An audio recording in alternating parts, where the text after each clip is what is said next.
Habari.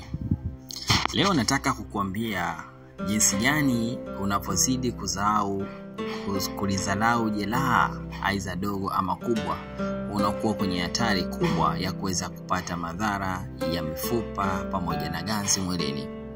Kumbuka, mwili hauna jeraha dogo wala jeraha kubwa. Jeraha ni jeraha tu.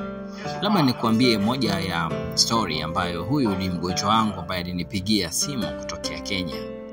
Na kwa bahati mbaya huyu aliponipigia simu nilichukua historia yake. Alikuja kuniambia miaka 10 iliyopita alijichoma msumari, lakini hakuchukulia maanani na wala kuchoma sindano yoyote ya tetanus ili kuondoa sumu mwilini. Lakini sasa hivi huyu ninapozungumza na wewe hapa hawezi kutembea tena, miguu yake imeshapooza, na wakaja kumwambia kuna sumu nyingi ambayo itapakaa baada ya kujichoma msumari huo.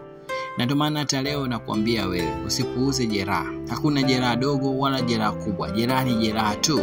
Hivi kama leo umechoka maumivu ya ganzi, mifupa, viungo, basi nipigie nami nitaweza kukusaidia jinsi gani unaweza kupata dawa. Na kama umechoka maumivu haya, chana karatasi, chana maumivu hayo. Omba Mungu akuondolee maumivu hayo. Kuanzia sasa maumivu yawe mwisho katika maisha yako. Usipuuze jeraha.